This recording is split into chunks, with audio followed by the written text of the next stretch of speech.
오늘은 이제 우리 46과 8번째 계명, 그 73문 8번째 계명이 무엇인가? 도둑질하지 말라는 것입니다. 8번째 계명이 요구하는 것은 무엇인가? 8번째 계명은 합법적으로 우리 자신과 다른 사람들의 부와 재물을 얻어 증진시키라는 것이다.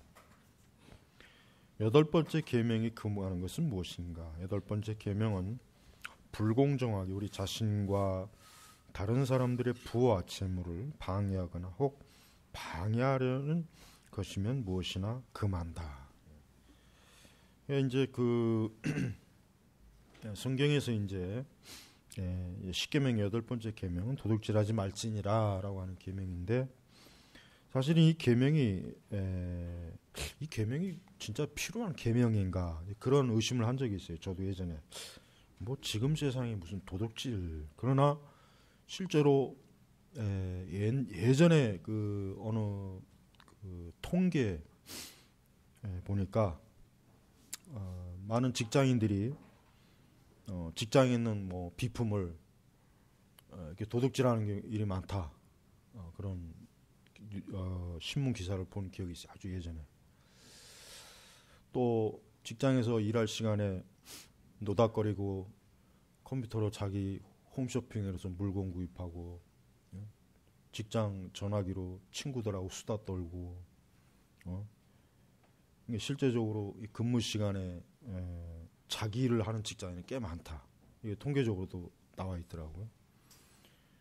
그러니까 이제 우리가 이 도둑질이라고 하는 계명을 일단 뭐 눈에 보이는 것을 내 것으로 취하는, 이건 이제 가장 1차원적인 개념이고, 두 번째, 세 번째, 이제 우리 이제 물론 나는 자본주의 사회 자체가, 이게 체제가 이 그러니까 이 사회적 그 어떤 체계 자체가 이 도둑질하는 구조예요. 물론 그렇다고 제가 공산주의나 사회주의를 지지하는 건 아닌데, 사실 이 자본주의 사회가 부자에게 더 돈이 많이 가도록 하는 체제예요. 그건 맞아요. 근데 어쩔 수 없어요. 왜? 인간은 다 이기적이고 본성적이기 때문에 이 사회의 그 법률을 다루는 사람의 90%는 누구를 위해서 일합니까? 가진 자를 위해서 일하는 거예요. 이 사회 법률가들, 법을 다루는 사람들 90%는 거의 우리나라는 내가 볼 때는 99% 될 것 같아요. 가진 자들을 위해서 그들은 법에 관련된 일을 하지, 없는 자들을 위해서 법을 다루질 않아요. 그러니까 미국도 마찬가지고 우리 한국도 그렇지만, 이 자본주의 사회는 뭐 내가 뭐 어떤 누구 물건을 도둑질하지 않았지만, 법을 만들 때, 사회 체계를 만들 때 가난한 자들을 털어먹는 사회 구조가 지금 사실 상당히 강해요. 그러니까 이런 거를 해결해 보기 위해서 이제 뭐 신자유주의를 뭐 부숴버리자, 뭐 월가를 점령하자, 뭐 자본주의를 다 때려 죽이자, 자본가들을 때려 죽이자, 뭐 이런 극단적으로 그렇게 해서 나오는 거예요. 우리 사회도 계속해서 이제 있는 자들을 위한 그러니까 옛날처럼 뭐 개천에서 용이 안 난다 그러잖아요. 그러니까 계속 대물림이 되는 거예요. 자본과 돈과 이 권력이. 그것도 도둑질이에요. 자, 그것도 도둑질이란 말이에요. 제가 여러분들의 이 사고를 좀 더 넓혀주기 위해서 지금 이런 예를 드는 거예요. 단순히 내 옆에 있는 사람의 뭐 좋은 뭐 스마트폰을 도둑질하는 거, 이것만 도둑질이 아니라고요. 이 사회 구조, 우리가 사는 이 세계 구조 자체가, 선진국은 가난한 나라들의 자본을 뺏어 먹는 구조라고요. 괜히 기부하는 게 아니에요. 뭐 괜히 뭐 마음씨 좋아서 뭐 가난한 자들께 원조해 주는 게 아니죠. 또 우리 한국 같은 경우 대기업이 중소기업이나 이런 데를 털어먹는 구조. 그러니까 이런 사회 구조 자체가 사실은 뭐예요? 이 도둑질하지 말라는 이 말씀에 위배가 되는 거예요. 그러니까 이런 법 체계와 이런 사회 체계를 누가 만들어요? 사람이 만드는 거예요. 사람이. 그러니까 예수 믿는, 정말 예수님 바르게 믿는 그런 사람들이 정치가가 되고 행정가가 되고 공무원들이 되고 대통령이 되고 그 사람들이 제대로 제대로 기독교 세계관 알고 제대로 말씀한다면 절대 털어먹는 구조를 만들지 않는다. 우리 사회같이 이렇게 지금 막 뒤죽박죽이 된 사회를 안 만드는 거예요. 그러니까 이걸 잘 알아야 돼요. 우리는 이 사회 구조를 엄밀히 있는 그대로 인식을 해야 돼요. 그러나 그걸 누가 만들어요? 타락한 본성을 가진 사람이 만드는 거예요. 그러니까 예를 들면 법의 종사자들이 예수님을 믿고 하나님의 정의와 공의를 중요시 여기는 사람은 돈 많은 사람들의 편에서 법을 만들지 않겠죠. 그 사람들에게 유일하게 판결을 하지 않겠죠. 변호사도 마찬가지. 변호사도 결국은 누가 돈을 더 많이 가졌느냐에 따라서 승리하는 거예요. 정의와 공의를 가지고 승리하는 이 세상 구조는 아니에요. 그렇게 본다면 굉장히 순진한 거예요. 물론 그런 게 전혀 없는 건 아닌데 그건 아주 극히 드물다고요. 그러니까 우리가 예수 믿는 사람들은 내 개인의 그 죄성도 주의해야 돼요. 이게 첫 번째. 두 번째, 분명히 내가 속한 세상이나 사회가 구조적으로 죄를 짓도록 만드는 그런 사회 구조가 있어요, 사실은. 그러니까 그리스도인들이 굉장히 참 그런 사회 구조에 있으면은 참 힘든 거죠, 진짜. 굉장히 힘들다, 어렵다고요. 예. 그러니까 우리가 그런 것들을 인식하게 되면 우리가 뭐 한 사람이 이 세상을 나 한 사람이 세상을 다 변화시킬 수는 없죠. 그렇지만 우리는 하나님의 말씀과 계명을 좀 더 진지하게 살펴봐야 돼. 근데 참 어려운 것은 우리 그리스도인들이 이 세상의 어떤 그 기관이나 사회 체계나 법을 다 바꿀 수 있을 만한 그러한 숫자도 안 되고 그럴 만한 영향력도 사실 없어요. 그러니까 우리는 우리 자신의 부족함도 알아야 되고 또 이와 같은 계명이 내 개인적 실천 신앙에서 일단 잘 이루어져야 되고 또 우리 사회가 이제 이런 우리가 사는 세상의 노동 구조, 사회 구조, 지배 구조, 가진 자와 없는 자, 자본가와 비자본가 뭐 이런 구조들 볼 때마다 우리 그리스도인들이 그런 것들에 대해서 좀 더 분명하게 인식을 해야 돼요. 그러니까 성경 야고보서에도 가난한 자도 문제지만 사실 부자들, 너희 부자들 등쳐먹지 말아라. 그 말이에요. 너희 등쳐먹지 마라. 왜 너희들도 결국 하나님 앞에서 종들이다. 하나님께로부터 너희들도 받는 존재다. 그러니까 가난한 자 등쳐먹지 말아라. 그러니까 우리 바른 복음의 신앙이라고 하는 것은 우선 인간의 전적인 타락의 문제를 깊이 인식해야 되고 그 타락한 사람들이 결국은 즉 그 타락한 사람들이 만들어내는 법과 사회 구조와 세상 체계가 얼마나 어때요? 삐뚤어 돌아가는 거 알아야 돼요. 삐뚤어 돌아가는 거예요. 그러니까 우리는 그런 것들에 대해서도 얘기해야 돼요.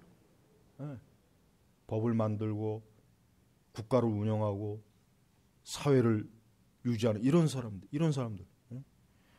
뭐 성남에 나는 여기 성남으로 이사 가야 되지 않을까? 성남으로 이사 가고 싶단 말이에요. 성남에 그 청년 수당이 있어갖고 나는 청년은 아니지만 우리 두 아이가 있으니까 우리 둘이 있으면 꽤 많이 벌 것 같은데 그때까지 저 돌다가리 시장이 아직도 있으면 우리는 그런 걸 볼 때마다 마냥 박수치 좋으면 안 되죠. 그거는 인간을 게으르게 만들어요. 나태하게 만드는 거예요. 그러니까 그런 식으로 돈을 줘서 사람을 변화시키지는 못해요. 오히려 그럴 돈이 있으면 그런 돈을 가지고 오히려 더 근본적인 대책을 세워주는 게 더 낫죠. 좀 더 지혜를 짜서. 얼마든지 그럴 수 있거든요. 뭐 상품권을 나누고 돈을 나누고 뭐 전자화폐로 한다 그러죠. 전자화폐로 한다고 해서 해결될 것 같아요. 전혀 해결 안 돼요. 그러니까 여러분 그런 식으로 그런 복지, 그러니까 국가, 국민의 세금을 가지고 그딴 식으로 막 제공하는 거 도둑질이에요. 그러니까 그 도둑질하는 거. 지 돈이 아니란 말이에요. 지 개인 주머니에서 나온 게 아니잖아. 국가 세금으로 주는 거 아니에요. 그거 도둑질이에요, 도둑질. 지가 다음에 또 당선되기 위해서 그런 식으로 도둑질해가지고 표를 사는 거예요.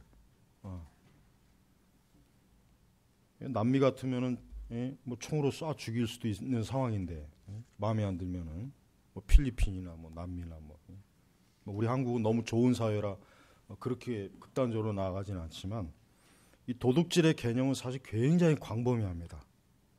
이게 단순하지가 않아요. 굉장히 교묘하고 광범위해요.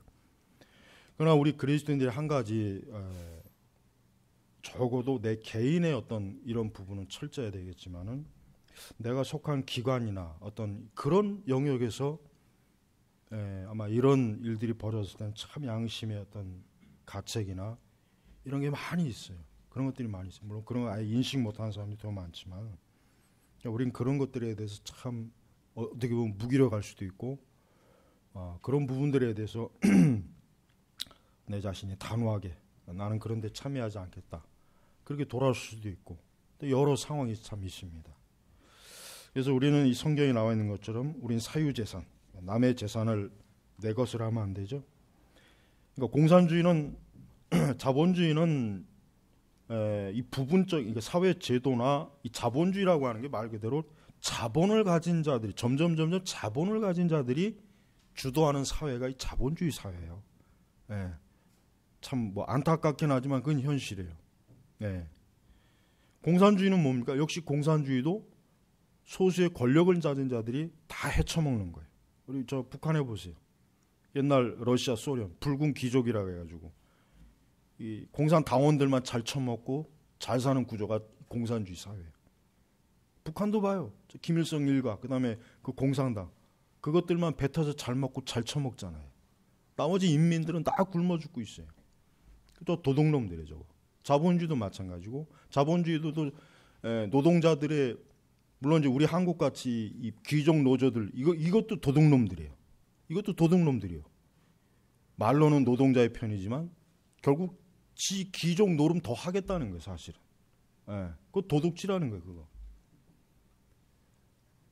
그러니까 우리가 이렇게 이 자본주의니 공산주의니 뭐 어느 게 하나 더 좋다. 이왕이면 자본주의는 좋긴 해요. 어쨌든 자본주의는 뭔가 뒤집어 엎을 수도 있고 뭐라도 해볼 여지가 있지만 공산주의는 그럴 여지가 없으니까 공산주의는 차선이 나빠요. 더 나쁜 거예요. 그러니까 우리가 이렇게 이 세상 제도나 이런 것들이 이 마르크스가 사실은 사도행전 2장 44, 45절의 본문 말씀을 보고 이 공산주의 사회에 대한 환상을 품었다 그래요. 진짜로. 진짜 그래요. 근데 그 방식이 너무 잘못됐고 너무 순진한 거죠. 이 공산주의자나 사회주의자는 인간의 이 본성 자체를 너무 이해를 못하는 거예요. 우리나라가 자꾸 이 사회주의로 자꾸 기울죠. 이 교회에서도 보면은 이 사회주의를 주장하는 목사들이 많아요. 신학자들도 있고. 그러나 사회주의나 공산주의나 똑같아요. 똑같아요. 결국 그게 시장은 좋았지만 결국 뭐예요? 소수의 권력자들이 다 나머지를 털어먹는 거예요. 완전히 다. 아주 가난해서 그러니까 완전히 다 그냥 거지가 될 때까지 털어먹는 게 이 사회주의나 공산주의 구조나 마찬가지. 그래도 자본주의는 그래도 어쨌든 그래도 좀 살 길을 열어주면서 털어먹는데, 근데 지금은 이제 지금의 자본주의는 이제 더 극단적으로 가죠. 그러니까 사실 자본주의도 문제는 많이 있어요. 자본주의도 문제가 없는 거 아니에요. 그러니까 이런 부분에 있어서 우리가 잘 이해해야 되고 우리는 합법적 유산, 그다음에 도둑질하지 않고 열심히 내가 일해서 하는 거, 노동을 통해서. 그러니까 도박이나 이런 것도 뭐 이제 불로소득에 해당될 수도 있겠죠. 그다음에 게으름, 낭비, 사기, 그러니까 이런 방식으로 우리가 도둑질하는 것은 이것도 역시 하나님 말씀에 죄라고 분명히 규정되어 있는 것입니다. 그러니까 그리스도인들이 참 살아가기가 어려운 게 뭐냐? 옛날같이 뭐 옛날 조선시대처럼 뭐 나 혼자 땅 파먹고 살면은 뭐 정직할 수는 있겠는데 우리 사회는 모든 게 우리가 사는 세상은 이게 얽히고 설켜 있단 말이에요. 이 돈이라고 하는 데서는 돈이라고 하는 것에는 본적이 없어요. 원적이 없단 말이에요. 내 돈이 결국 내가 뭘 사 먹으면 그 돈이 다른 사람에게 갈 것이고 그 돈이 또 다른 사람. 그러니까 이 돈은 사실은 엄밀하게 해서 주인이 없는 거예요. 그러니까 누구라도 제주껏 사기를 치든 뭐라든 최대한 많이 벌어라, 많이 취하라. 이게 이 세상의 원리란 말이에요. 우리 그리스도인들이 이런 부분에 있어서 상당히 정말 이 계명의 말씀을 우리가 실제적으로 내가 내 직장, 내 직업, 내가 하는 이런 걸 통해서 하나님 앞에 참 내가 도적질하지 않는, 정직하는 뭐 이런 거. 그래서 뇌물을 받지 않는 것도. 그래 잠언서에 보면 뇌물을 받지 말라 그러잖아요. 뇌물. 뇌물도 죄악이거든요. 우리 그리스도인들은 그리스도인이 되는 순간부터 이 세상과의 굉장히 어려운 관계에 빠져요. 이 세상을 완전히 등질 수도 없고 그렇다고 세상과 완전히 하나가 될 수도 없는 거예요. 이런 어려운 구조 속에서 우리가 경건하고 거룩하게 기도와 말씀의 분별을 산다는 게 얼마나 여러분 사실 힘들겠어요. 그렇지만 그런 힘든 과정을 싫다고 거부하면 안 돼요. 단호하게 우리가 할 수 있는 모든 노력을 다해서 잘못된 구조나 잘못된 체제를 변화시키려고 하는 노력도 필요한 거예요. 그게 하루아침에 안 되겠지만 자꾸 그렇게 해야 되고 또 내 개인적 또 뭐 공적 사적 이런 영역에서도 이와 같은 이 도둑질하지 말지니라는 이 계명도 우리가 어떻게 하면 이 계명의 말씀에 내가 잘 따를 수 있을까? 이게 참 이게 어려운 문제란 말이에요. 그러나 이 어려운 거는 회피하지 말고 좁은 길을 잘 가야 돼. 그래도 가야 돼. 어렵다고 해서 뭐 이건 뭐 해도 안 돼라고 하지 말고 내가 속한 거기에서 나 자신이라도 올바르게 하나님의 공의와 정의를 잘 할 수 있도록 그렇게 힘쓰고 수고하는 게 참 사실은 중요한 거예요. 참 앞으로의 세상이 어떤 방식으로 이제 더 흘러갈지는 우리가 좀 더 살펴봐야 되겠지만은 앞으로의 세상은 이 자본주의 사회도 아니고 공산주의도 아니고 사회주의도 아닌 그런 세상으로 아마 틀림없이 갈 겁니다. 그런 사회를 구조로 지금 계속해서 가고 있어요. 이제 공유 경제라고 그러죠. 공유. 어떻게 보면 사회주의 비슷한 공유. 이제는 내 것이라고 하는 것보다는 그냥 모두가 다 함께 나눠 빌려 쓰는 거. 하나의 이런 것들. 이제 그런 세상으로 이제 자꾸 흘러가요. 그러니까 앞으로 앞으로 한 50년이나 60년, 70년, 100년 뒤쯤에는 지금과 같은 자본주의사는 아마 사라질 겁니다. 이런 세상은 또 사라져요. 그때는 또 다른 형태의 어떤 이 세상이 이제 되겠지만 여전히 그때도 우리는 이러한 계명을 우리가 지키고 사실 따라야 되는 거. 이러한 계명에 우리가 명철하게 깨어 있어서 하나님 앞에서 참 거룩하고 경건하게 우리가 참 해야 돼요. 그래서 사실 도둑질은 지금도 굉장히 많이 일어나고 있다는 거. 굉장히 많이. 공무원들은 내가 볼 때 거의 다 세금 도둑놈이야. 듣는 공무원들은 기분 나쁘겠지만 거의 세금 도둑질하는 거의 주범은 공무원들이 많아요. 그냥 마구제비로 국회의원도 거의 다 도둑놈이야. 도둑질하는 애들 얼마나 많겠어요. 비서관 월급을 자기 돈으로 끌어먹는 그런 국회의원도 많고. 그러니까 정치가나 경제인이나 뭐 이런 대기업 CEO나 뭐 하여튼 뭐 노동자나 하여튼 어떻게 보면 우리가 사는 세상은 서로 하여튼 도둑질해서 먹고 사는 세상이 어쩌면 우리 사회일지도 몰라요. 그러나 우리 그리스도인들은 최선을 다해서 그러한 것들을 주의하고 멀리하고 조심해서 참 하나님 앞에서 우리가 이런 부분에 있어서 온전한 사람이 되도록 힘써야 돼. 그러니까 그런 인식을 여러분들이 이 시간에 좀 올바르게 가지시길 바랍니다. 기도하겠습니다. 하나님 아버지 감사합니다. 주여 우리가 사는 세상은 참 복잡하게 얽히고 설켜있는 세상이라 우리 성도들이 때때로 무엇이 정말 옳고 그른지를 참 판단하기 어려운 그런 상황입니다. 그러나 그럴 때일지라도 말씀의 지혜를 구하고 말씀을 통해서 우리가 가는 길이 항상 주의 거룩한 은혜의 길이 될 수 있도록 우리 참 제네바 개옥교회 모든 교우들 우리 또 청년들 또 우리 교사들을 잘 지도해 주시기를 주의 이름으로 구합니다. 감사하며 우리 주 예수 그리스도의 이름으로 기도 올렸습니다. 아멘.